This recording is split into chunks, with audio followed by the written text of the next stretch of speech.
দেখেন আগে তো মানে সারা বাংলাদেশে কি লুটপাট হয়েছে এটা আপনারা জানেন। আপনার মন্ত্রণালয় ব্যাংক থেকে লুটপাট থেকে আরম্ভ করে এমন একটি জায়গায় নাই যে লুটপাট হয়। তো আমাদের পিছনের দিকে তাকিয়ে আপনি যদি সামনের কাজগুলি বন্ধ রাখেন তাহলে কিন্তু দেশ আগাবে না।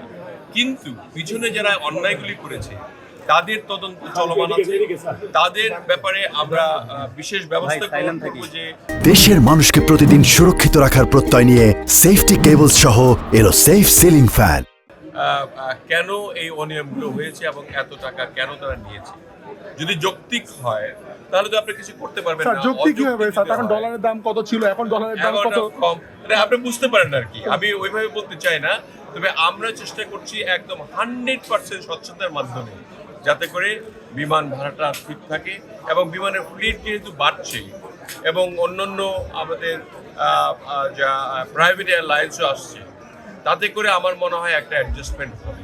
আর এখন তো আপনারা জানেন যে তেলের দাম বাড়ছে, তারপরে সবই বাড়ছে স্যার। এবার ইউএস বাংলা 98,000 টাকা যাত্রী পরিবহনের প্রস্তাব দিয়েছে স্যার। তো সামনের বছর আপনারা কি করবেন? আমার 98,000 প্রস্তাব তারা মানে দিয়েছে, tax VAT all this exclude করে আর কি। স্যার এখন তো হজরত থেকে ট্যাক্স নেন না স্যার ভাড়া?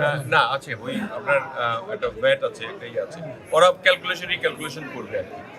এনিওয়ে আমরা সার্বিকভাবে সবাই চাই যে হাজিদের সমস্ত প্যাকেজের দামটা কমুক।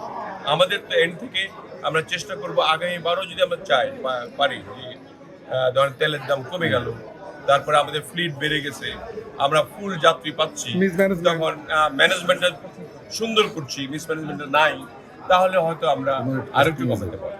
Thank you so much. Thank you so much.